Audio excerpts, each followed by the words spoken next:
Hi, ladies and gentlemen. My name is Court Rutnowski, publisher of Yankee T News, and we have a very special event today where we're going to talk with KCarl Smith. It's good to see you, KCarl. My pleasure to be here. Thank you All right. for inviting me. You bet. So he was at our meeting Monday night, and he's been around to some other places, and now we've come to stop here. And we'd like to use this time to I want to put two things together, essentially, which is for people who are not familiar with Frederick Douglass's life, to give a summary, and then to also show how KCarl's life has sort of extended and followed out on that. And for that, I want to make one opening point, and then we'll get into this. Okay, so I've been through this book, still reading it, still thinking about it. And I read a lot. It'd be shocking to see how many books I have. And I'll tell you that the worth of a book is measured by how many times you need to go back and read it, okay? I'm thinking of the Bible, okay? And this isn't too far behind, all right? I know that I'm going to be going back to this book quite a bit in our efforts to, quote, bring change to Connecticut. So on that happy note, we're going to get started. So KCarl, actually, what I'd like you to do is start with your life, okay, and give us a sense of what you went through, and maybe the way to think about this is how you discovered Frederick Douglass, right? And then in discovering him, the first things you learned from him, okay, which then led to the writing of this book. Yes, yes. And then we can really open it up. Well, I thank you, and again, thank you again for being on the show. I'm a little bit more about myself. I'm a native of a town in Arkansas called Pine Bluff. Mm-hmm. And my father, being a math genius, he went to the University of Arkansas, got his master's degree in mathematics. Oh, nice. So in 1964, my father was recruited and hired by the George C. Marshall Space Flight Center in Huntsville, Okay. where he worked with the German scientist Werner von Braun and other German scientists to put the man on the moon. Don't tell me you were deprived of that gene. No. So I come from good stock, is what I'm saying. So we moved from Arkansas to Alabama in 1964. Arkansas to Alabama in 1964. Okay. We went from Arkansas to George Wallace country Yes. in 1964. And as a young boy growing up in Huntsville, Alabama, I had a chance to witness a lot of things and experience a lot of things as it pertains to race relations. I have 3 siblings, all boys. So all of us are 5 years apart. So my father was indeed a mathematician. He didn't want 2 boys in college at the same time. So he mathematically spread that thing out, right? Oh, okay. All right. And I come from good Fives. stock. Unfortunately, I lost both my parents last year to COVID. They contracted COVID. They died 4 months apart from good health up to that time.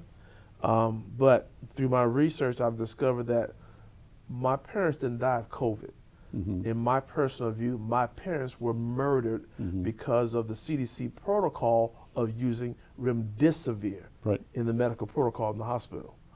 But their kidneys shut down.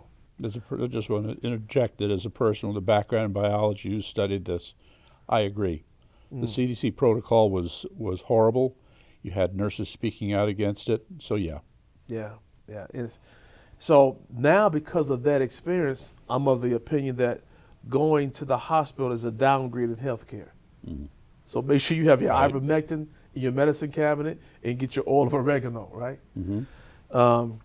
So I come from good stock, grew up in Huntsville. I'm a former Army officer. I went to Alabama A&M University as an ROTC student. So when I graduated from high school in 1980, when I graduated from college in 1980, I'm trying to make myself a little bit older. I don't want to do that, right? And or myself younger. I went into the Army as a second lieutenant. I served 16 years on active duty. And then in the 1990s, mid-1990s, they started this early retirement program, 15-year retirement program. So I started to take my youth to my 15-year retirement, and I completed my service obligation. I don't like using the word retirement, as a major in the United States Army. And I grew up in a I grew up in a staunch Democrat family, Christian home. And then what kind of got me leaning toward Frederick Douglass, to be honest with you, this is when the internet and email came into being. And somebody emailed me a quote from Frederick Douglass. And that quote reads, he said, "I am a Republican," Douglass said. "A black dye in the wool Republican," meaning that when you put black dye in wool, it's not going to come out. And he said in that quote, "I never intend to belong to any party than the party of freedom and progress." So you got to understand that I'm a Democrat. And I said, Frederick Douglass was a Republican? Frederick Douglass wasn't Uncle Tom? Can't be. What? Are you telling me back in the 90s, Frederick Douglass was thought of as an Uncle Tom? Well, he was a Republican. That's good enough for some people. Yeah. Wow. He was. I said, Frederick Douglass was a Republican? Because, you know, if you're a black Republican, you're an Uncle Tom. You'll sell out to your community. So I was thinking of that. I said, wait a minute. And then Doug said, Freedom and Progress Republican Party. And I said, wait, why did he say Freedom and Progress Republican Party, and he did not say Freedom and Progress Democrat Party? So right then, I went on a reading binge. I read all three of Douglass's autobiographies. I read the University Press publication of the Douglass letters. By the way, this is your first autobiography. Yeah. Well, I got a second one coming. Okay, Douglass had yes. 3, so I'm going to have 2, right? Okay, that's right. And the Douglass Papers, I read that. I read Philip Foner, Foner, the selective writings of Frederick Douglass. Okay. I read every biography that was in print at that time. I went on a reading binge. I wanted to know more about his life. I even read children's books. Okay. Oh, wow. Okay. I wanted to read everything. I was Right. obsessed. So I read everything Douglass wrote about himself, what somebody said about him, and then I got into the writings of Frederick Douglass as it pertains to liberty, Okay. as it pertains to the U.S. Constitution, Right. our God-given rights. Okay, so now you're beginning to stack them up against the greats. That's right. So when I started reading Douglass, it turned my thinking right side up, because I'm a graduate of a historical black college, Alabama A&M University. I was taught in college that the Constitution was a pro-slavery document, and that the 3/5 clause meant that blacks were 3/5 of a human being. But when I started reading Douglass and read across where in 1860, when Douglass was in Glasgow, Scotland, he described what the 3/5 clause was really about. It was not about the personhood of a black individual, but it was a compromise to limit the congressional representation of the slave states. Sure, exactly. And when I read that, I said, oh my gosh, I mean, what else is it that I was told a lie about? And that's when, of course, things started involving in my head, in my life, where Frederick Douglass turned my thinking right side up, politically speaking. okay. And then, so at that moment then, I mean, I wouldn't say that you said, okay, time for me to be a political activist. No. Okay, so something else had to happen. So before I became obsessed with the writings of Douglass, I've started to realize that my values were more in line with the philosophy of conservatism. Okay. And I, of course, refer to myself as a black conservative. But when I did that, being naive, I was ostracized in my family, in the black community. And so, because when you tell somebody you're a black conservative, because that word's been so demonized, even back then, the word conservative in the black community is not the language of liberty, it's the language of oppression. I just grew 7 heads. I'm a black conservative, you're a black racist. And so I was trying to figure out a better way how to describe myself politically. And then that's when I got into the writings of Douglass. All right. And so in lieu of saying conservative, I describe myself as a Frederick Douglass Republican. Right. Meaning that I believe in the life and power and values that Douglass wrote about. Respect for the Constitution, respect for life, the belief in the limited power of government, economic prosperity, women's rights as it pertains to women's suffrage, the right of people to keep and bear arms, legal immigration, parental choice when it comes to education of our children. Douglas wrote about all these things. I said, that's me. Right. So the next big leap, I mean, in terms of his, I'm understanding your history, has really, so you wake up to Frederick Douglass, you read everything you can about him, you understand the message, you find yourself aligned with these values, but somewhere there is a next big leap, okay? And what I see as your next big leap was when you figured out, I have got to figure out messaging, Yes. marketing. Yes. What happened was that I was invited to a friend's home one weekend to watch a football game. And there were 18 to 20 blacks who were there, my friends. And that night, the subject of politics surfaced. And when I shared with them that I was a conservative Republican, the attacks began. They called me Uncle Tom, foot shuffler, house Negro. Well, they didn't say Negro now. They said the other N word. Your parents must be disappointed in you. You're a sellout to your community. How could you do such a thing? I'm telling you, their insults ran the gamut because I'm not any of those things. But when I said black conservative or said conservative, they started attacking me. But it really, instead of getting upset about it, I sat down thinking and mostly praying about how can I articulate my conservative values without using the word conservative.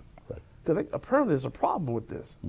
And so over a period of time and reading and research, that's when somebody sent me that email about Douglas's quote is after that experience with my friends. Over about a year of this intense reading binge with Frederick Douglass, the aha moment came when I created something called the Frederick Douglass Republican Engagement Strategy. Okay.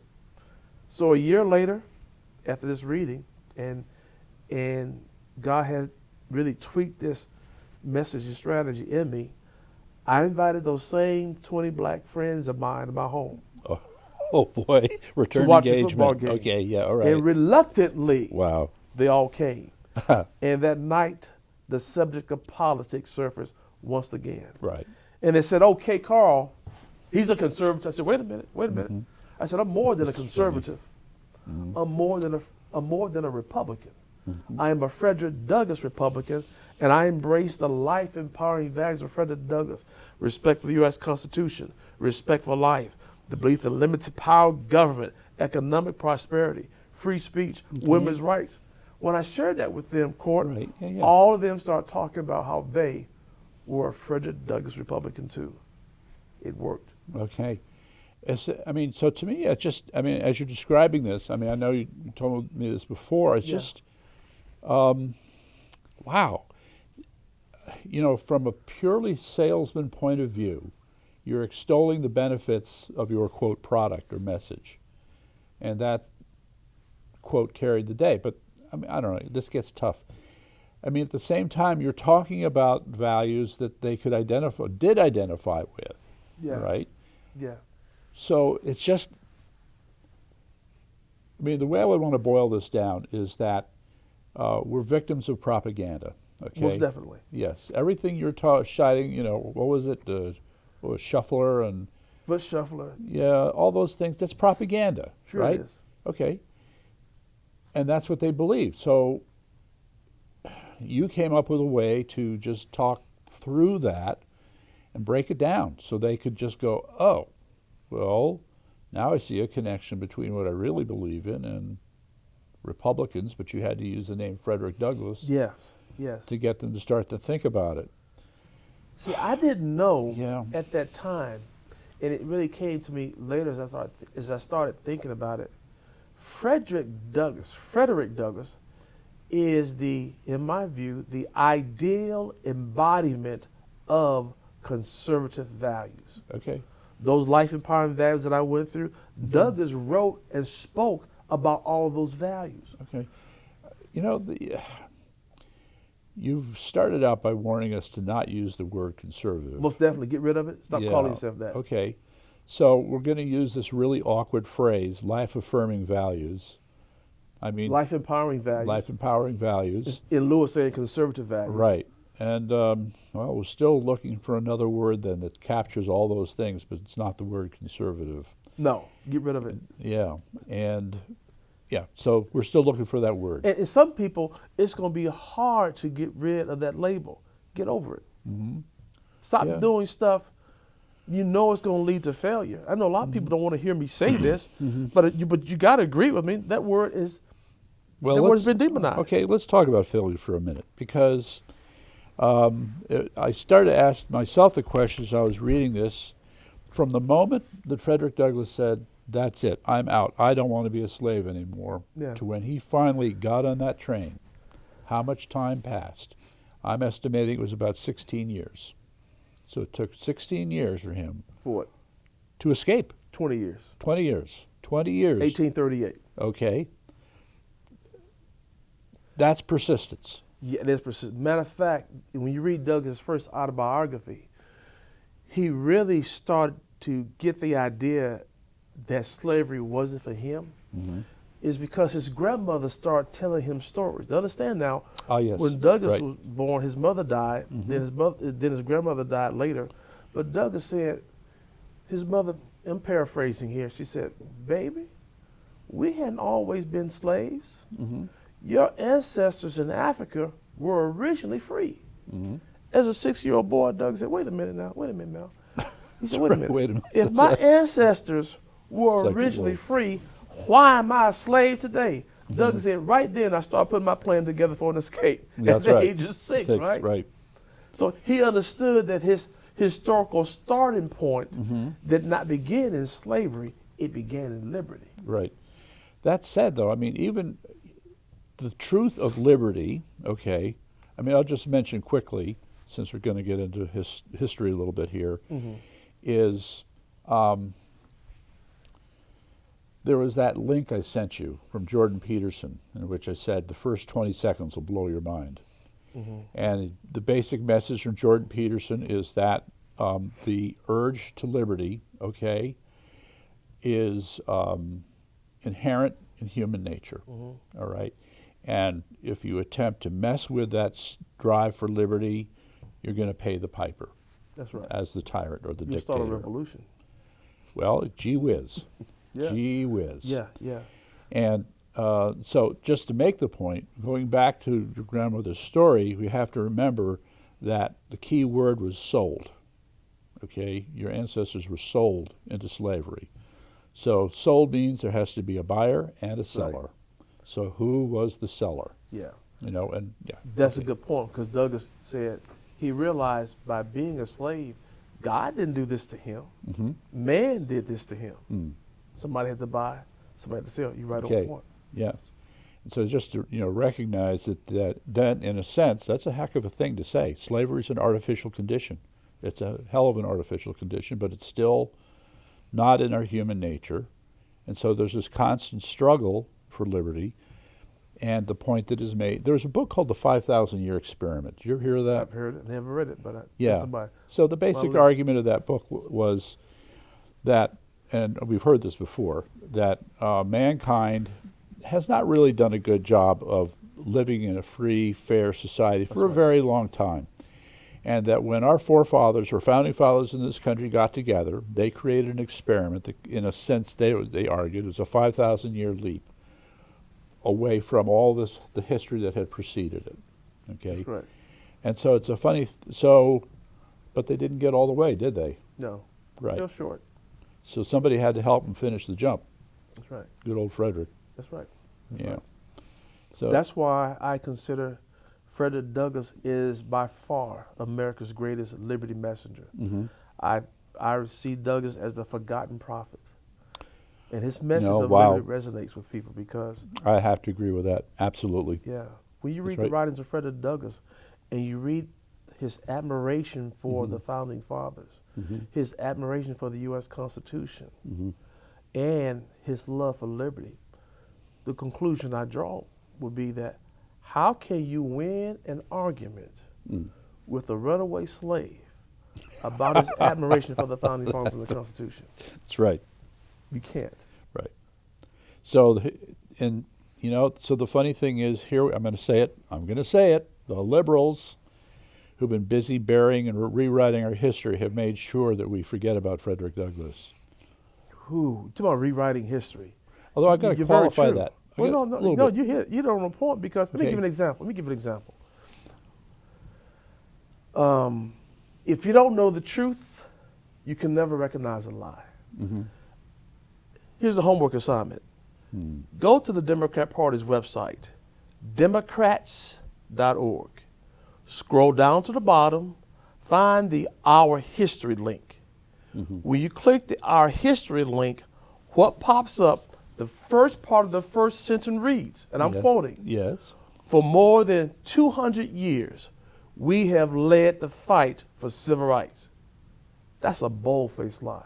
Let me calculate this. 2023, 200 years ago was 1823. Okay. Douglas was born 1818. Yeah, no way. No. But here's why Douglas is so important. As part of this 200-year time frame they're talking about, Douglas gave a speech in 1853. All right? Right, yep, we talked about that. Called the Slavery Party. Oh, In that speech, Douglas said the best example of slavery in politics is the Democratic Party. He said that in 1853. He said this is 1853. Wow. As part of this 200 time frame they're talking about. Somebody's telling a lie. When I read that, I said, wait a minute, what else are they lying to me about? Now, I'm a staunch Democrat now. Oh, well, okay, that refers to this one of these chapters in your book here about what we call the truth. Yes, facts about the Democrat Party. Yeah, just quickly, if I may. In 1820, Democrat controlled Congress passed the Missouri Compromise that permitted slavery in federal territories. 1850, the Fugitive Slave Law Act. 1854, the Kansas-Nebraska Act. 1857, the Dred Scott case. Oh, my goodness. Okay, but I'll tell you my personal favorite. Oh, there are two points here, if I may. I mean, I'm just reciting what you've written. 1866, it was the Democrats who formed the Ku Klux Klan. And just because they're not wearing hoods these days, just saying. But here's the one that you really need to plug in, ladies and gentlemen. In 1876, following the withdrawal of the federal troops, the South became known as the Solid Democratic South.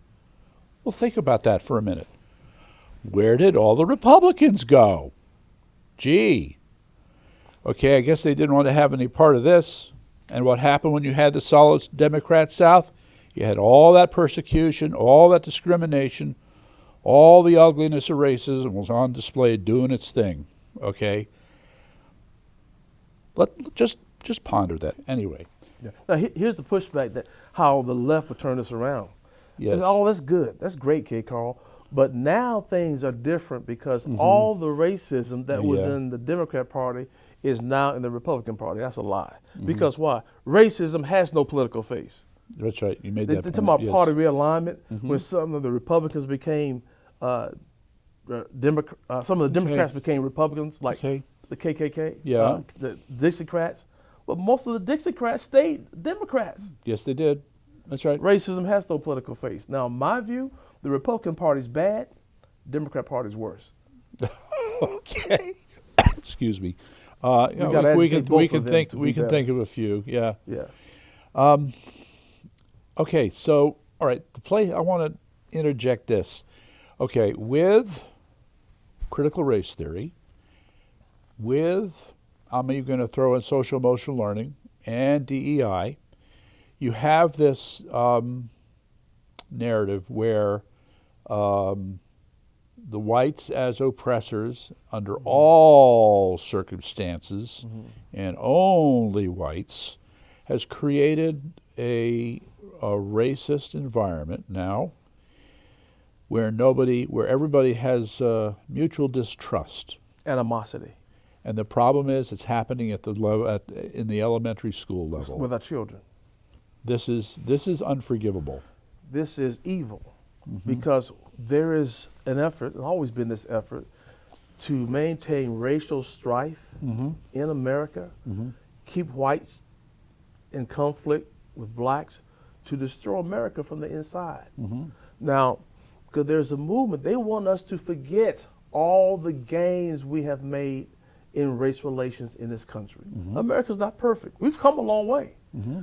We got to remain vigilant, of course, Mm-hmm. and face it, fight it, and fix it where we find racism. But the racism that exists in America today is pale in comparison to the racism that Douglas dealt with. Mm-hmm. But there are those who want to maintain racial strife to destroy this nation from the inside. Yep. That's what's Right. going on. Well, we have some obvious candidates. I mean, who first brought it up? Was it Booker T. Washington, or was it Frederick Douglass who What's talked about race pimps? That was Booker T. Booker T. Right. And on they go. So today's race pimps, we've got Hannah Jones, I guess. We've got Kendi West. We've got the old standbys, Reverend Sharpton. Mm-hmm. I don't know. I have a mixed feeling about Reverend Sharpton, because there are times when, he's needed to be in places to speak up about things that weren't right. Yeah, But I agree with him sometimes, but not Yeah. all the time. Mhm. Sometimes I don't like the methods, but that's my opinion, Mhm. and everybody has one, of course. But I would like to see more people in roles like that to be more healings of the racial problem, Mhm. not fanning the flames Mhm. of our racial problem. We got some concerns, but we're not like where we were years ago. And that's why we have always remained vigilant. And whenever racism raises its ugly head, we got to face it. We got to Mhm. fight it. We got to fix it. I don't care if it got an R behind the name or a D. It doesn't matter. Mhm. And we got to make sure that the rights of all Americans, regardless of their skin color, is protected. Right. So there's this Under other God. point I want to bring up, but I want to actually go back to what we were talking about earlier over there. I don't know why. I guess I have a hang-up on this fight that Frederick Douglass had when he was 16 with the slave breaker. Yes, slave as breaker. you said. Edward Covey. Because Covey. Yeah, I mean, you're reading a story, and you just see there are those moments that define everything about that person. There was a defining moment. And that was, yes. So. The story is that while Douglas was a teenager, of course, his master allowed him to work off the plantation. Mm-hmm. He worked at the wharf, and he was a chalker. Mm-hmm. So by being off the plantation working, Douglas got a little taste of liberty. Mm-hmm. So when he came back to the plantation, the slave master said, "Wait a minute now, you getting a little uppity, Mm-hmm. Negro, slave. Mm-hmm. I got to put you in check." So he sent Douglas to work for Covey, who was a slave breaker by profession. Right. Could you say a little bit 16-year-old more boy. about this? I mean, these slave breakers, I mean, this is a total surprise to me that, because when we think about slavery, it's that, right? Mm-hmm. And it's the image of that slave who was, saved in New Orleans, and they took the picture of his back, and it was just Mm-hmm. all scars. Mm-hmm. So that's... So the slave breaker was a community. It was a trade. It was a practice. Or you found people who were particularly cruel. It was a career field. A career field. Can you imagine? He was an entrepreneur. Okay. He was being paid for this. The slave master outsourced that work to him. And Douglas was whipped. Douglas said in his first autobiography, Covey whipped him every week for 6 months. This before he took him on. It was this when he put up with it for that long. For 6 months. Then, I guess after Oh the my 6 God. months period, Doug said, "You know what? I'm sick and tired of this. Right. Next time Covey gonna come and whip me, he's going to kill me." Mm-hmm. So there starts a 2-hour fight. And Douglas said, "Look," he said, "I wasn't trying to kill Covey. I was making sure he doesn't kill me." Mm-hmm. But the story goes on that while Douglas was fighting Covey, one of the white workers reported to work that morning at the plantation. Mm-hmm. This is all in Douglas' first autobiography, of course. And he said, and Covey screams out, "Come help me, come help me. I'm fighting Douglas." So now Douglas is fighting 2 grown men. Mm-hmm. Right. And Douglas said he kicked the other guy high in the chest. To me, he must have broken his rib. Okay. And Douglas said he just saw him turning over in the dirt. Okay. So they continued to fight. This time, one of the black slaves reported to work. This is early in the morning now, of course. Covey screams out again, "Help me, I'm fighting Douglas." The black slave comes over. I want to say his name is Bill. Don't quote me on that. Yeah. Help me, Bill. And Bill looked at him and said, Mr. Covey, you hired me to work in the fields. You didn't hire me to fight Douglas. I see you. He took off. Right. Douglas continued to fight. Then one of the black slaves reported to work. What did Covey do? Screamed out again, I'm fighting Covey. I'm fighting Douglas. Come help me. And all she did, she stood there and looked. And Covey, I understand the reading, he punched her in the face. But Douglas continued to fight. And Douglas said, I had him by the neck. I drew blood. I wasn't trying to kill him, but I drew blood.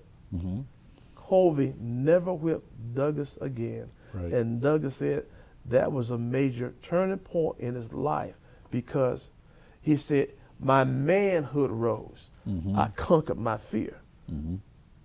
A lot of things happened there. Yeah. And Douglas made good on his escape 4 years later. So it's 4 years after that. Okay. Yeah. And now the slave owner was Master Auld. Auld. Right. The And rumor was Douglas's slave master was his father. right. Auld would have been his father? Yeah. Douglas said his slave master was his father. Therefore, Douglas's father, biological father, put him in slavery. Right. And Doug said, we didn't talk about that so much because Douglas was a mulatto. Right. Yeah, I'm just, I am taking it in, but I'm having trouble taking it in. Let's put it that way. To treat your own son like that. It's on the bloodline. It's inconceivable to me. Yeah. So the other part then that gets interesting. So, well, do you think that in any way whatsoever Frederick Douglass looked upon Auld as his father? When you read the first autobiography, Douglas referred to it, but he makes very little mention. He did not expound on that. Uh-huh. He said it was considered that to be the case. Right. But that's about all he said. Okay, because, I mean, if we put photographs of them side by side, you could probably tell. But so the other part I find amazing, though, right, later on, he sends letters to him. That's true. I think it was maybe... Man, if I'm gone, I ain't coming back in any way whatsoever. Well, 10 years, you talking about the letter, Douglas, 10 years after Douglas escaped from slavery, he wrote a letter to Mr. Auld. And this is what he said. And I'm paraphrasing. You got to read it for yourself now. Matter of fact, don't believe anything I'm telling you. Oh, there you go. Check it out for yourself. I have an 11-year-old son. I tell my son, don't believe anything I'm telling you. So I'm not going to lie to you, but you got to make sure when you hear something, it comes to your ears, you process it and you evaluate it. I don't care who's telling it to you. As to become a critical thinker. And so, and prove me wrong is what I tell my son. And so, I just lost my train of thought. Okay, well, we're talking about Auld. You can and I was just amazed that he wrote letters back. The letter. Yeah. In that letter, Douglas basically said, I forgive you for all the things you did to me. He said, you can come to my house anytime and eat inside. I'm not going to make you eat outside like you made me eat outside. Yeah. And Douglas said, I'm going to use you as an example how men ought to treat each other. Through book Oh, my goodness. Through books, letters, and... I'm a Christian, Court. I don't think I'm that further along in my walk. I don't know if I could have done that. I'm a thug Christian. A thug Christian, okay. Hence your T-shirt idea. That's right. Yeah, exactly right. So I'm like, Peter, I'll cut your ear off and walk on water. Yeah. Well, this...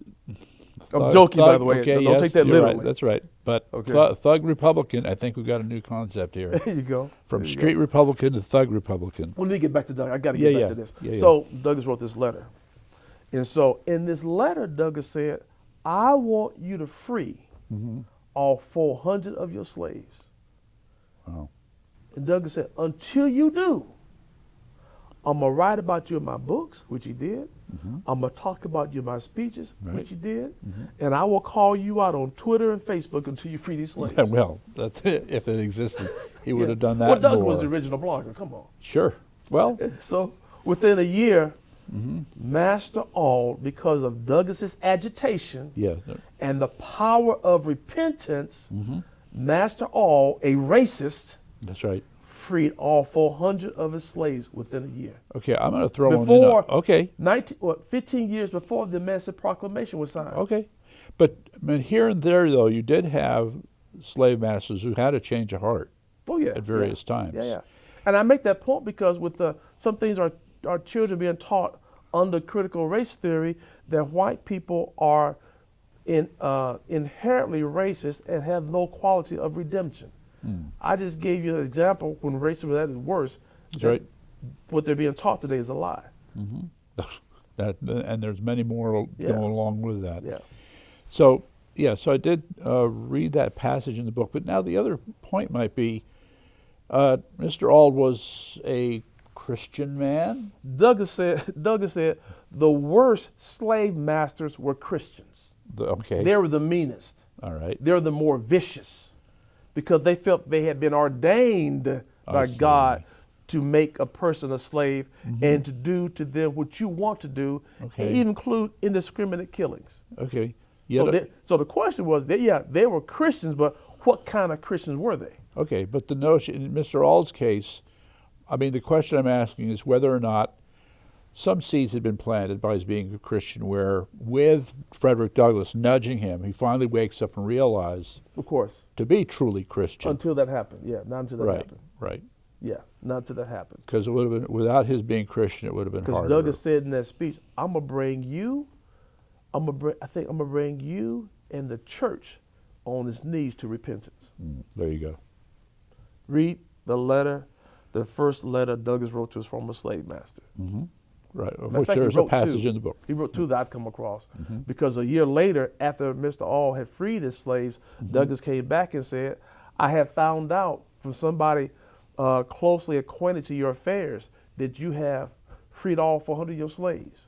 And you have taken my grandmother, because Douglas' grandmother worked there, and when she became so old and feeble, couldn't work in the big house anymore, the slave master at that time put her out in the field like a horse in a hut for her to fend for herself. But because of Douglas' agitation, he brought her from out of the hut into the kitchen. Okay. And he took care of her. Right. All the master did. Right. That's the power of agitation and the power of repentance. Right. And just to add another little footnote to that, unrelated, John Jay had slaves.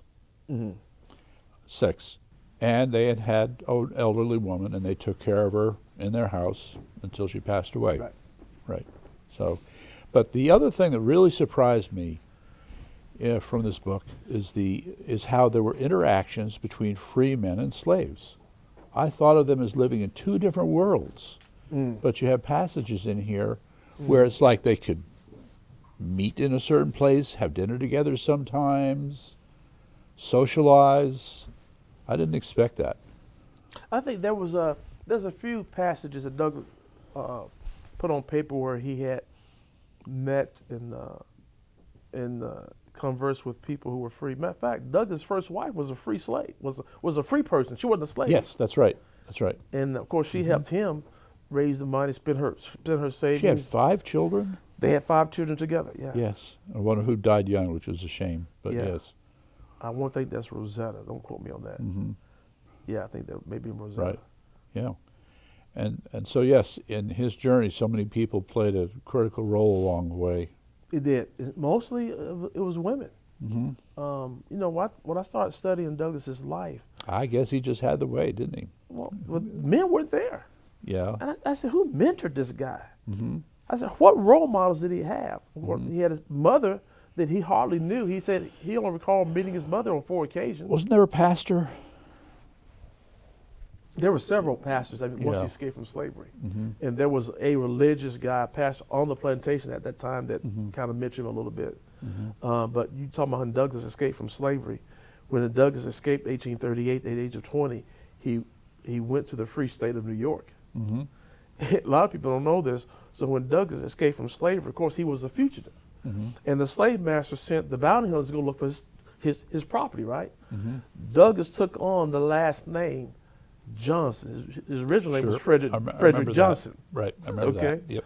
And the guy said, wait a minute. We got all these folks coming from the South or wherever escaped from slavery, taking the name Johnson. You got to find some other name.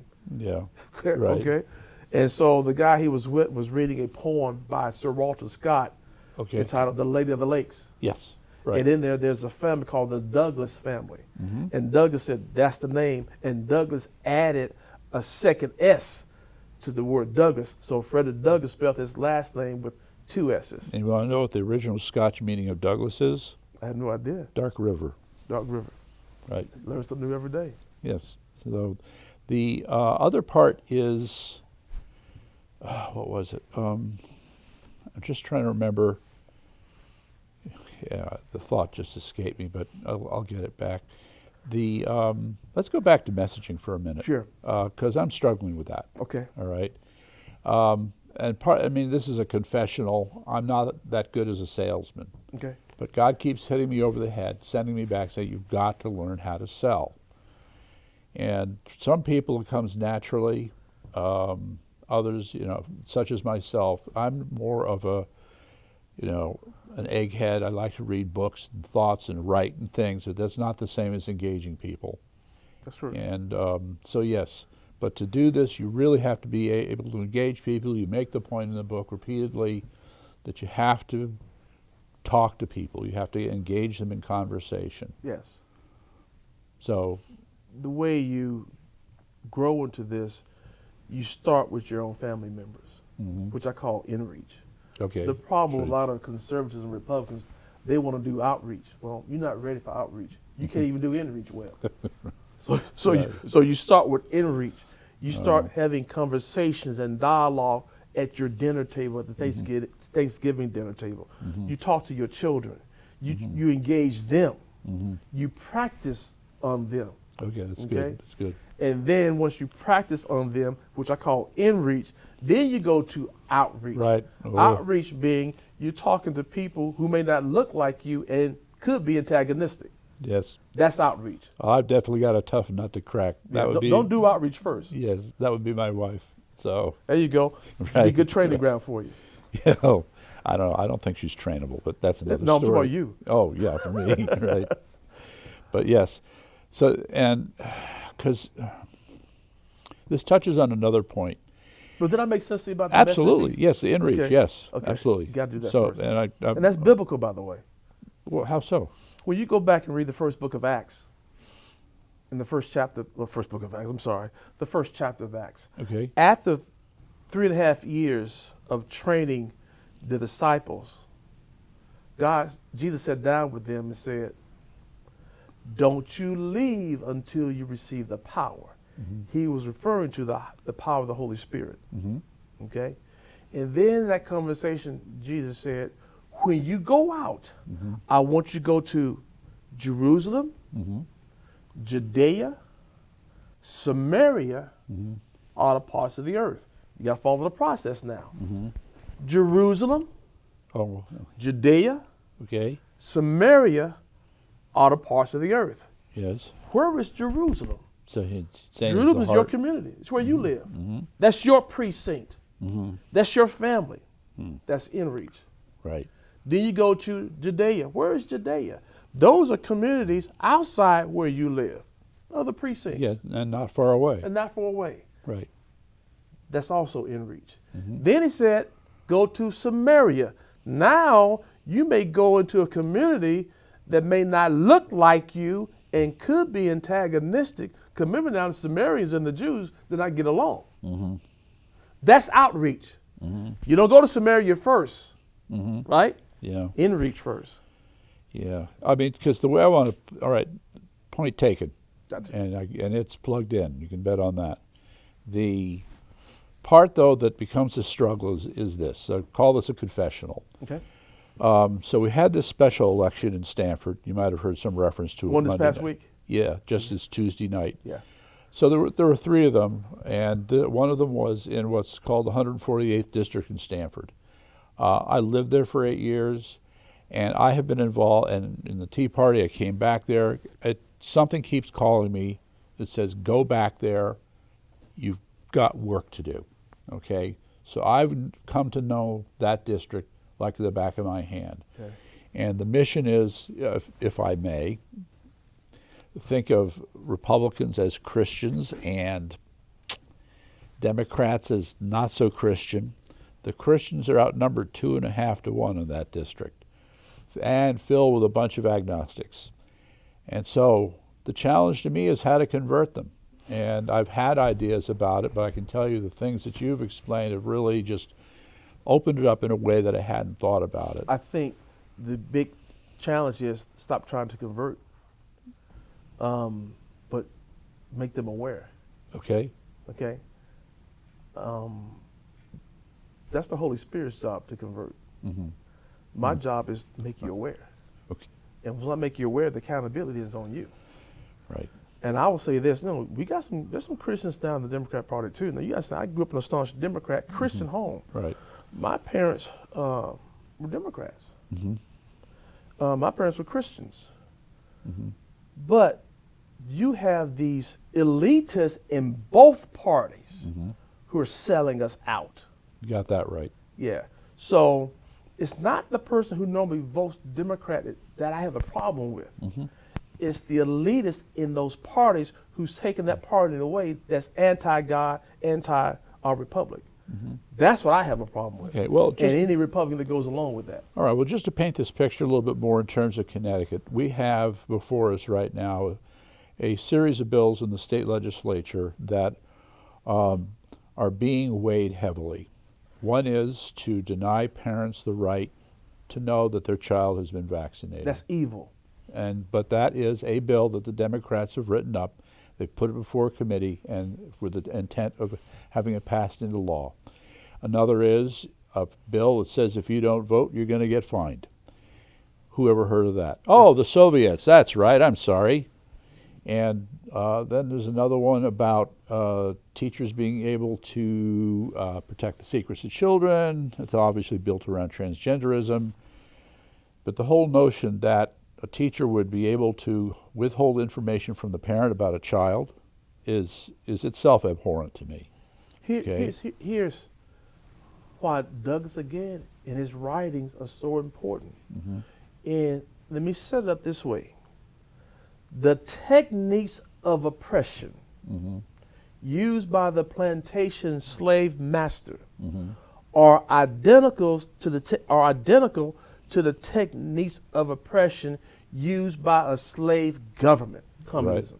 Right. Yeah. It's the same thing. Separate parents from their children. Yeah, well, we come back to the big one, propaganda. That's okay? right. That's right. So it's And Douglas wrote about the techniques. yes, he did. Well, he did. But all right, I don't pretend to be an expert on this, but Yeah. still come away with the feeling that people who live propaganda have become very sophisticated in terms of shaping messages. Now, Sure. So there's another phrase for propaganda. It's called psyops. That's right. You probably touched on it a little bit in your career. Be exposed to it. Yeah. And the point is that the roots, if you will, of psyops are grounded in psychological research, That's right. which goes on to this very day. So whatever is learned immediately that can shape your perception, how you think, what you believe, they're going to employ it and find a way. And you have people who are within these psyop communities who are constantly doing their own research and testing to come up with ways to be ever more subtle. That's in why manipulating the you. individual must question everything. Mm-hmm. If you don't question everything, you'll be pulled into it and don't even know it. Mm. Won't even know it. That's why it's so important for children to get this, for anybody to get this, question everything. Mm-hmm. I don't care who's talking to you. Question everything. There you go. So the story is Douglas on a plantation. 2 stories I want to share with you. Sure. Slave master walked up to Douglas and said, "Freddie, make no plans for the future. I'm going to take care of you." Douglas is a slave now. Okay. Douglas said, "Right there, I plan to get the hell out of here." I'm paraphrasing, right? Okay. He said, "It just didn't seem right. Yeah, It just didn't seem right." Right, saw right through Douglas that. questioned it. Yes. And what do we have this nanny state now? Mm-hmm. We'll take care of you. Mm-hmm. The other thing I want to share with you, a lot of people don't see in Douglas as a major thought leader when it comes to liberty and the U.S. Constitution. You have a lot of people, they don't study Douglas in that way. Well, it's like science. There's what's called basic science and applied science, right? Yeah. So basic is just the ideas, and you don't worry about the application. Right. All right. So you have your your political philosophers, they came up with their ideas and such. And by the way, parenthetically, when you look at the full sweep of the history of political philosophy, the period from roughly 1700 to 1850 is considered the golden age of political philosophy. None have been any greater than those who came out of that time. So he was born into the end of that period, and where they were the great thinkers, okay, Frederick Douglass would be the great doer, okay? His was the application of liberty rather than theories about liberty. And see, but that was the problem, because when Douglass escaped from slavery, he became a lecturer on the abolitionist circuit, and he was hired by William Lloyd Garrison. 1838, he escaped 1838. So 1840, Douglass started speaking, somewhere in that time frame. And he was hired, said, Douglass, we want you to tell your story. Tell your story. Later on, Douglass started becoming philosophical in his lectures. And he said to Douglass, wait a minute, Douglass, no, just stick to your story. We don't need you to think. Okay, right. All right. We don't need you to think. Douglass, what you mean? I got something to say. They don't see Douglass as a major thought leader, because back that time, guess what? Blacks were intellectually inferior to whites. That's Lincoln believed that himself. So I do a weekly piece in Alabama called 1819 News. Every time it comes out every week. Right. I purposely, I've been writing for about over a year. Why 1819? 1819 is the year Alabama became a state. Oh, I see. 1819news.com. When I write my articles, I think only twice I haven't done this, I purposely quote Frederick Douglass every time I write, because that brother is so comprehensive. I can write about school choice. I can write about immigration. I can write about free speech. That brother wrote about it. Okay. And I'm making a point. This brother is a major thought leader. Here's something he said so important. He said the first aim of slavery is to separate a man or a woman from God. The first aim of a slave government, socialism, is to separate us from God, is to remove God. And he said that. Not socialism, but to make us slaves. Yes. To separate us from God. Yes, he said that. Because God, think about it now. I'm bringing it to the day. God and socialism cannot coexist. Right. Meaning that if I want to oppress you and make you a slave, I got to ensure that you don't have any loyalty to some God that you see as higher than I am. I got to remove this God out of your mind, out of your heart, take away from you all sense of religious responsibility. Therefore, you're going to rely on me. Yeah, well, there's something that confuses. And I'm frail. Okay, well, what muddies the waters here Yeah. is liberation theology, okay? Because you have quite the Jesuits who have, in one way or another, believed that it's possible. You've got academics as well, that you can somehow merge together Christianity and Marxism. The books have been written, okay? Whether they're crazy or out of their minds, they have tried to pull that off. Yeah, and liberation theology is just a part of that. Yeah, I don't believe that Marxism and Jesus Christ go together. No. And I'm getting that from Doesn't make Douglass. any sense to me either, but I'm getting that this is from what Douglass. they do. Yeah. Yeah, so I mean, the ultimate expression of this nonsense, try to remember Because who, Marxism is secular. by nature, yes. Yeah. I mean, we know what KCarl believed. Yeah. You know, he hated And we got religion. to contrast Douglass and Marx's life for a minute too. Yeah. All right, let's do that. Karl Marx. Then I'll do my thing. Karl Marx, Frederick Douglass. Again, don't believe anything I'm telling you. Check it out for yourself. Both Karl Marx and Frederick Douglass were born in 1818. Karl Marx was born in Germany. Never really had a real job in his life. His father was a lawyer. He was born into money. He married into money. His wife had money. Engels, his business partner, helped him financially. And Karl Marx had a rich uncle. On the other hand, Frederick Douglass was born into slavery. He was a slave for the first 20 years of his life. Douglas wasn't in poverty. Douglas was in slavery, because slavery is below poverty. Karl Marx became a theorist about oppression. Frederick Douglass had real life experiences about oppression. Karl Marx was a revolutionist. Let's tear everything up, Marxists say, and shred the Constitution, start over, and put them in charge. The devil is a lie. Frederick Douglass said on one occasion in his third autobiography, Douglass said, I'm not a revolutionist. Douglass said, I am a reformer. Let's keep the best that we have. And he favored the Constitution. And then you make things better. We're not going to start from scratch. Well, just to throw it in. He said, just live up to the letter of the Constitution. I mean, That's for, all. not that we're fans of Marx, and I'm not, but I just want to make that comparison, because it's clear. Karl Marx is all about, in my view, when you add the summation is, that's oppression, that's slavery. Right. Frederick Douglass is about liberty and our God-given rights. Yeah, but the other part I think you need to throw in that you'd mentioned was, shall we just say that even though Frederick Douglass was born into slavery, he died a rich man. He died a 1%. And a lot of people don't know this. That's right. At the time of Douglass's death, in 1895, at the age of 77, Frederick Douglass had $300,000 in savings. Today, that's over $20 million.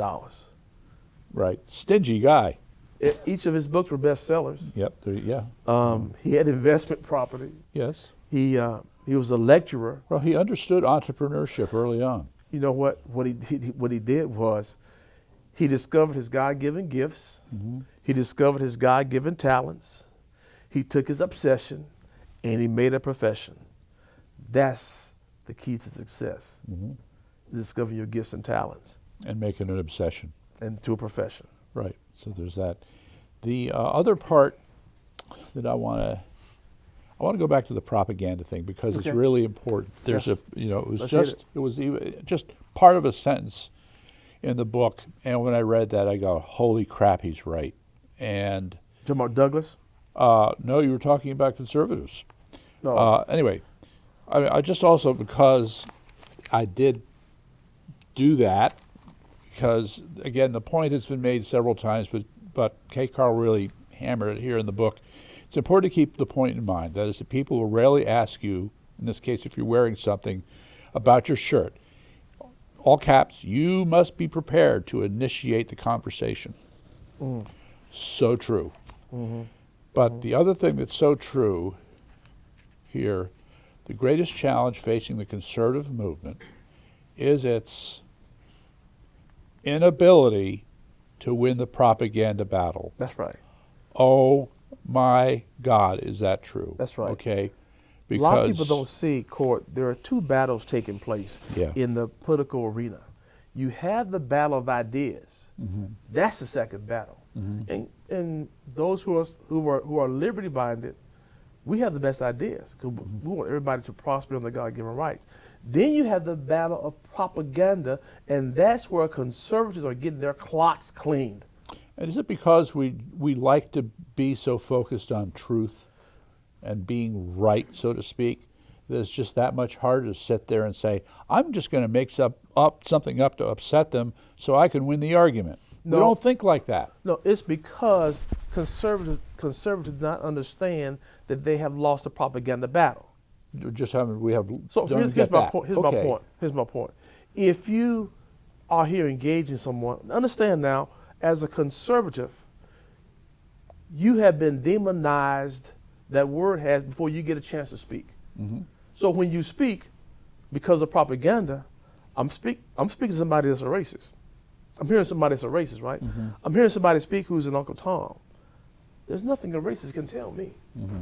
So what you got to do first is not to articulate truth, facts, and evidence as a conservative. The first thing you must do is learn how to create trust and credibility for yourself in order to get people to listen to you. Okay.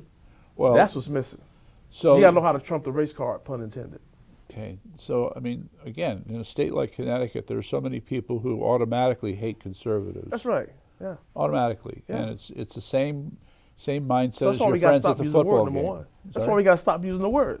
Well, It doesn't work. But they're still triggered. I mean, even if you take that out, There's certain things they cherish, okay? They're their sacred cows, and if you start to kind of poke at those a little bit, it may not go so well. Here's what I've learned, and I've been doing this for 15 years.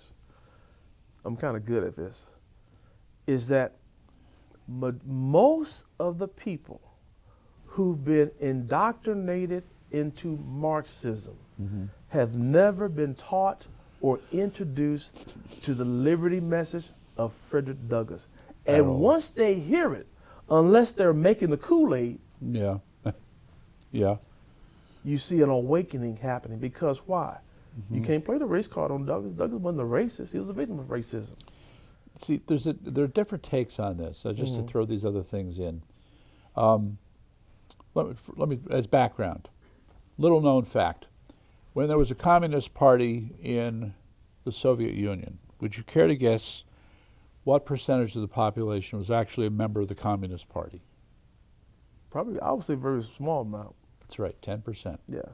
And it's the same small percentage in communist China. Okay? So you may have communists in charge, but they are not popular. That's right. Okay? That's right. And so by the same token, but here, ideas that are not sold as tyrannical but are tyrannical in nature have managed to garner much greater support than communism has in those countries, even though they're, closely related. Well, let me throw this at you. I just read an ABC News poll. Said that 71% of Americans believe our country's heading down the wrong track. Right. Sure. I've seen And this. what they're talking about? They're talking about this whole leftist liberal agenda. 71%. Okay. Well, what percentage of that 71% do you think are Democrats? I would say there are some frustrated Democrats. I would say Yes. there are some Democrats who would vote conservatively if conservatives can improve their brand. Okay. Well. So in that 74%, I would say there's some. But Matter of fact, I think so there's a still more than what we think. Okay. What I'm trying to get is, I still think that there's this stubborn, stuck on stupid mindset. Okay, where if they see the Democrat label, push the lever. But those are Kool-Aid makers. But they're not necessarily the makers. They're still drinking it. Okay, they're drinking the Kool-Aid. And I just. But I would say, I'm thinking about my okay. parents now, who were Democrats. My parents, they died. Before they died, they became Frederick Douglass Republicans. Okay. I didn't try to get them to become the Republican Party. I said, Mom, Dad, vote your values. Okay. But what moved them was I was able to introduce to them a label, a political identity that they could wear and not worry about pushback. Instead Right. of them referring to themselves as conservatives or the word Republican alone, they identified themselves as Frederick Douglass Republican and knew the content and knew how to articulate the content that came behind it. So I think there's an effort now. If we got a messaging together, Yeah. you'll be surprised. Okay. So there's some low-hanging fruit in the Democrat Party. okay. So I'm going to say yes. Yeah. There's a softening, if you will. There's a growing soft underbelly to what would supposedly be the Democrat Party. Are you familiar with the walkaway movement? Yeah. Okay. So they've had some success, right? But at the same time, we still see such a large number of people who are Democrats, for example, living in California, running a business, they're supposedly profit-oriented, and they realize, I can't stay here anymore. They've been voting for Democrats, not seeing the connection. In fact, ladies and gentlemen, I am going to interject. If there's a place where I think the liberal mindset, I'm not talking about Democrats, I'm just going to say the liberal mindset seems to have a problem, it's called causality. A causes B. They have trouble seeing how A causes B. It's quite remarkable. The issue here is that they don't realize that when they keep voting for Democrats, they're still getting their taxes raised, their businesses are getting more regulated, decisions are being made to have the government in a position to interfere in their lives even more, and they keep voting for it. And they are complaining, and they don't understand that they're creating the problem. They move to Texas, and they bring the problem there as well. So so that's a standard sort of narrative. At the same time, okay, you have these other people who are waking up. And they're still like halfway there. It's like a twilight zone. Here's what I of think, some kind. Court, and I agree with you on that, the cause and effect of the reality of it. But the conservative Republican brand is so bad, having a racist connotation. Until we improve our brand and show that we're not racist, until we can win this propaganda battle, they're not going to vote for us. All right. Because I contend in the black community, this is KCarl speaking here, that, and I was doing this when I was a Democrat, I would vote for a socialist, a devout socialist, before I voted for somebody who I thought was a racist. Racism is paramount, oftentimes. So this becomes like your typical single issue voter. You know, when it's paramount. Sure, no, I understand it. And if there's another single issue voter is abortion, okay? And that's right. You could list 10 things that person believes in, and the candidate can check off a 9 of those 10. That's right. But if you're not pro-abortion, I'm not voting for you. That's right. That's right. There's somewhere people draw the line. Okay, so we got to improve our brand. Well, then we're not going to get everybody. So all right, we don't need everybody. I understand that. There's this. Anyway, I'm going to try and go back to the other point here.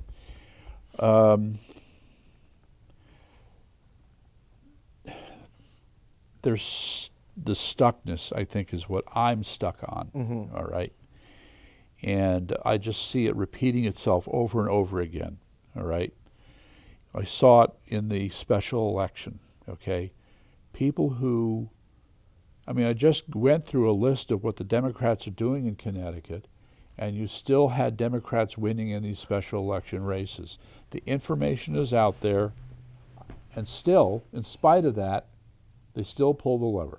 But you think they're the majority or the minority? Well, we know that in Connecticut they're the majority. Yes, well, all right. But you got a lot of unaffiliated voters here, all right, the wrap is this. There's roughly 2 million voters in Connecticut, 2.5 million. Of those, roughly speaking, 800,000 are unaffiliated, 750,000 are Democrats, and 550, no, closer to 5. It might be even less than 500,000 are Republicans.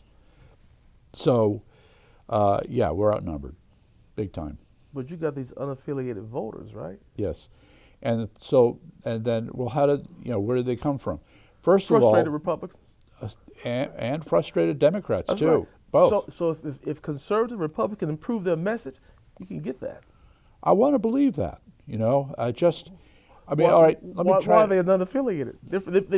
They're pissed off with both of them. Yeah. All right. We got to improve our brand. Okay. And get our message out. Yeah. Okay. There's still a post-mortem analysis to be done on what happened in this special election, because I know, having been in a lot of campaigns, man, oh man, Olga was the candidate. This guy named Jonathan Goldstein, unbelievable campaign manager, and other people who were involved. They were pulling out the stops on this in terms of door knocking, getting in record time. They did this. There's so short a time. Yes. They got the flyers out. They made the phone calls, the texting.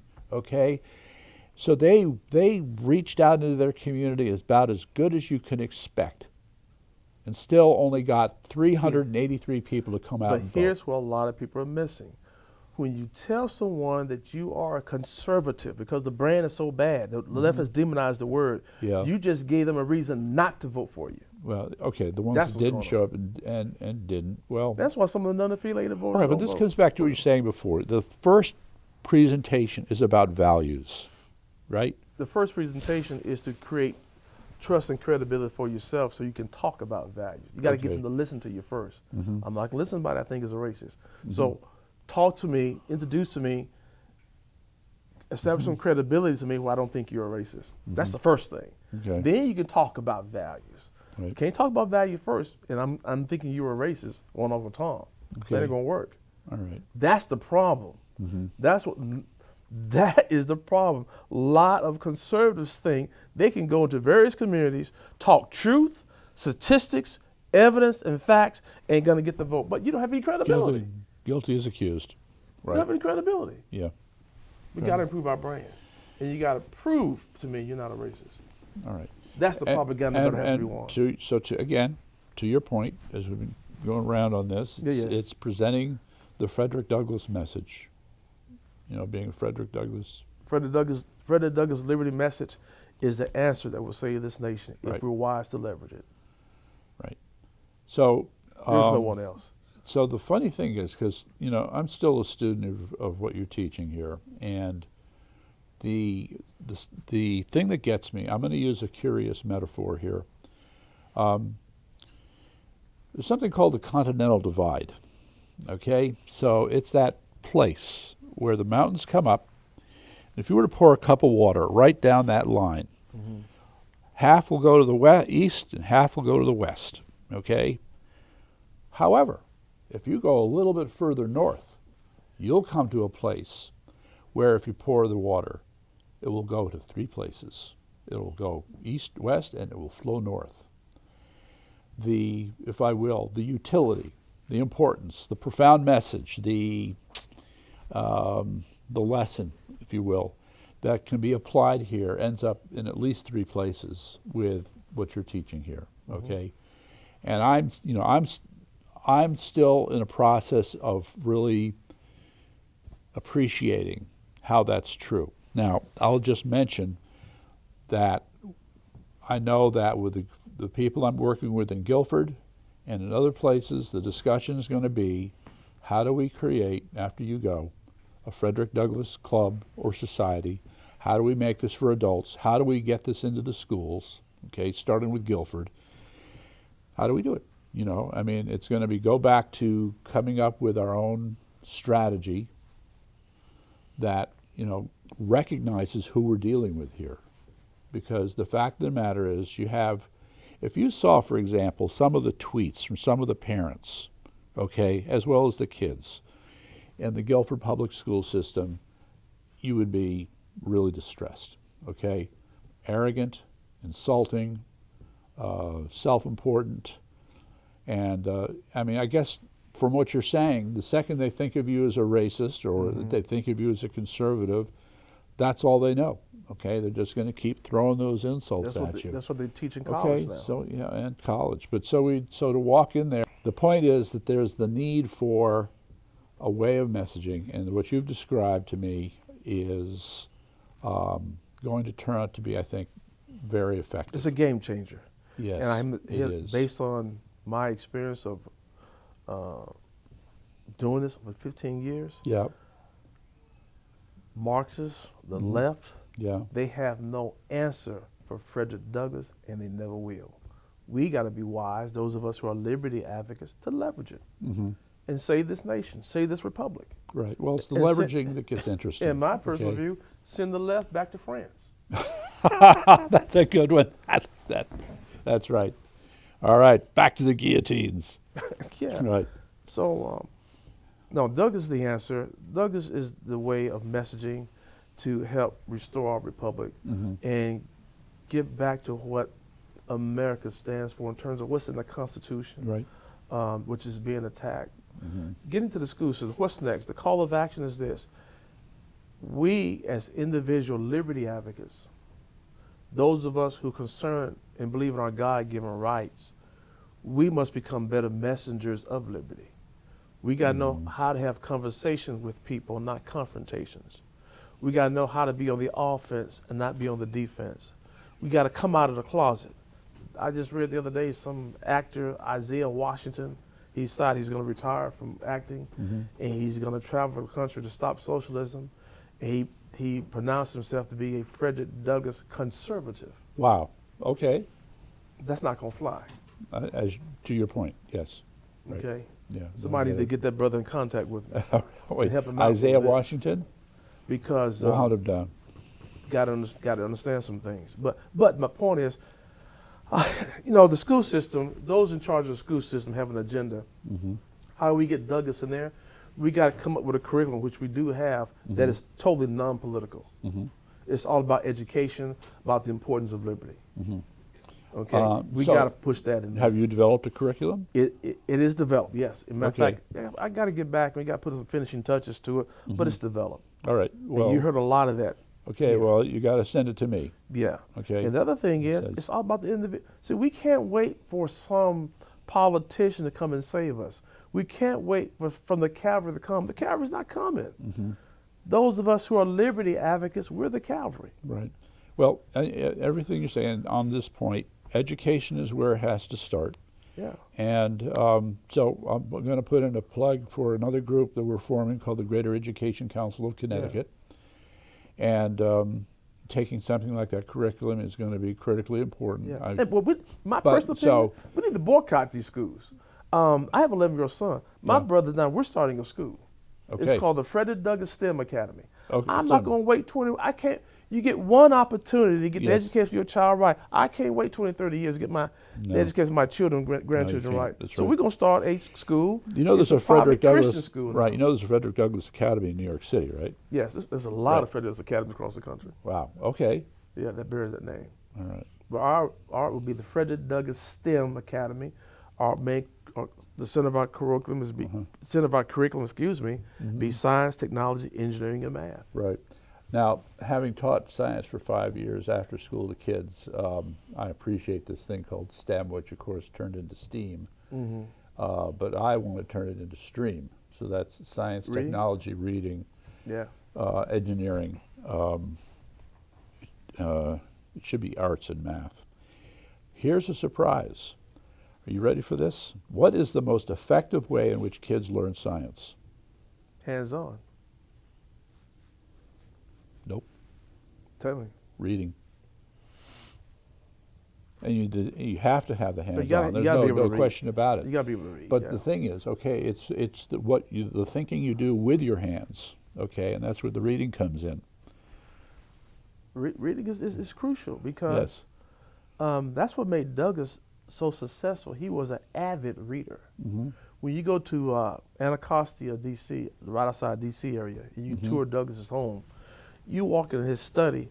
That brother had 300, 400 books in there. Mm-hmm. He read many of the books 3 or 4 times. All right, I got him beat, but that's another story. Yeah. And yes, I have already put in an order for 3 copies of the Columbian Orator. That's a good book. Right. At the age of 12, Douglas took 50 cents and bought this book called The Columbian Orator. Mm-hmm. The Columbian Orator was a textbook that was used to teach children how to become better speakers. But in this book, it has a collection of some of the greatest writers and speakers about liberty and human rights. Cicero, George Washington's speech, Benjamin Franklin. Marcus Aurelius. Yes. And that book is what shaped Douglas's worldview. But be careful, audience. Accept no substitutes. That's okay. right. There is the original version written by the author's name is escaping Bingham. me. Is it Caleb Bingham. Bingham? Yes. Okay. There are others who have made edited versions of That's it. right. No. Stay away from those. Okay. Caleb Edited is a deadly Bingham. word. It's a reddish-looking book. One version. Or mauve. There's some that I don't know about getting, but there's some that actually have the original. I mean, they're beat up little Yeah, wads yeah. of paper, I have but one. that's yeah. I have Okay. Yeah. So so it's his roots. Okay, it's just like in rock and roll. Okay, the Rolling Stones. What they listen to Robert Johnson. They listen to B.B. King, Albert King, and others, and they got their music from that music. Those were their roots, their influences. Okay. Same thing for Frederick Douglass. Where did he get his influences? What fed his mind and his soul, right? And as well as the Bible, it was all these other things. Right. So, And the Constitution. And the U.S. Constitution. yes, right. The point being that the Constitution was a struggle to put into practice all these ideas that other people had been espousing. Remember, ladies and gentlemen, the Constitution is a compromise document. And this is part of what created this, we'll call it confusion, all right? You forget, for example, that one of the things in the Constitution was that, I forget the date, July, I think it was 20 years after the Constitution was written, on that day in July, no more slave trade would be allowed into America. You had some people smuggling slaves in, but it was officially against the law. Okay, that was in the Constitution. Anybody taking note? Not the cultural Marxists. Don't want to talk about that. So yeah, the call to action. That's my point of reference. But there's still a lot of figuring out to do. There is. Yeah. I agree. Right. Well, it's the reading, but it's the other part, the hard part for me, which is to engage people and learn from what. All right, I'm not going to say it. You can say it here. Why are you so stupid? Why do you not know this? Why do you not understand these ideas? Why have you not formed these connections in your brain? Why have you not done this? I can't do that. The thing is, once you acquire this knowledge of liberty based on the writings of Frederick Douglass, you cannot remain intellectually obese. Intellectually obese. You got to work it off. You got to practice. You got to engage. That's right. You got to share the message of liberty. Okay. And that's what our program is all about. We teach this stuff. I have something called the Liberty Messenger Boot Camp. Right. We teach it and break it down for people. And all, I mean, again, I want to put in a plug for history here because here's the funny realization.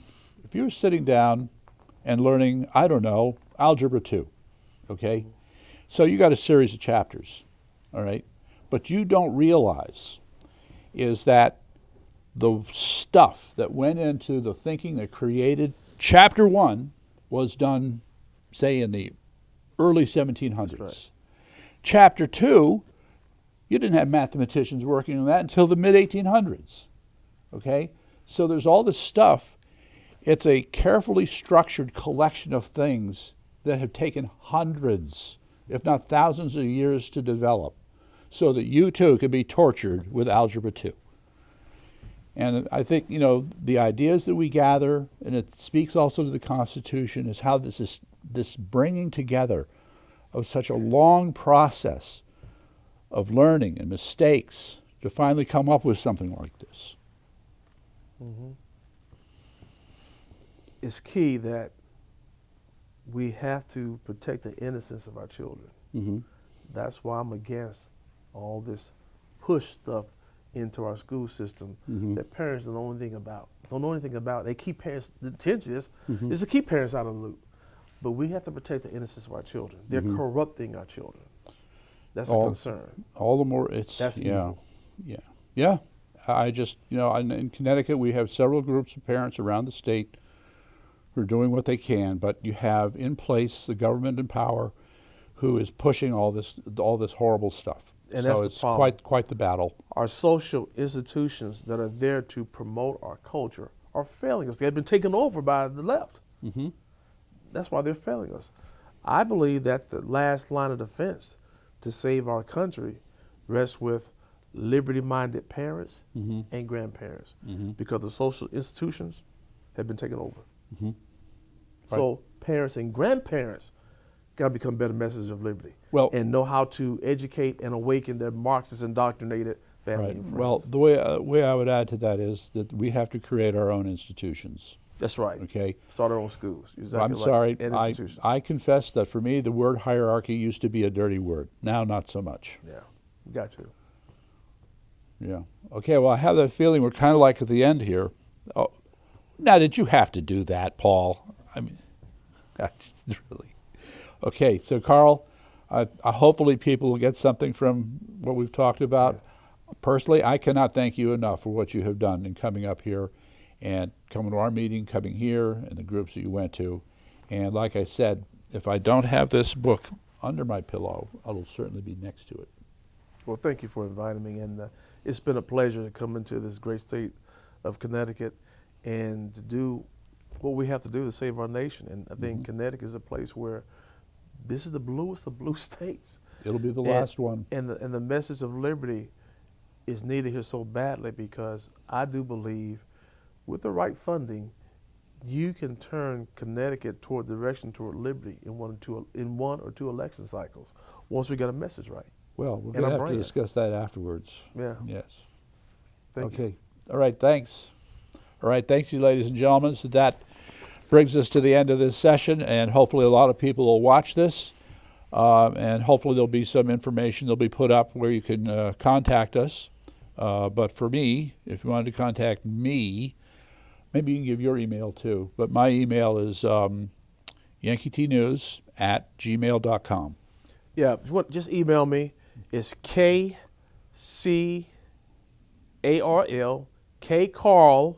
at KCarlinc.com. Right. KCarl at KCarlinc.com. Okay. All right. Thanks.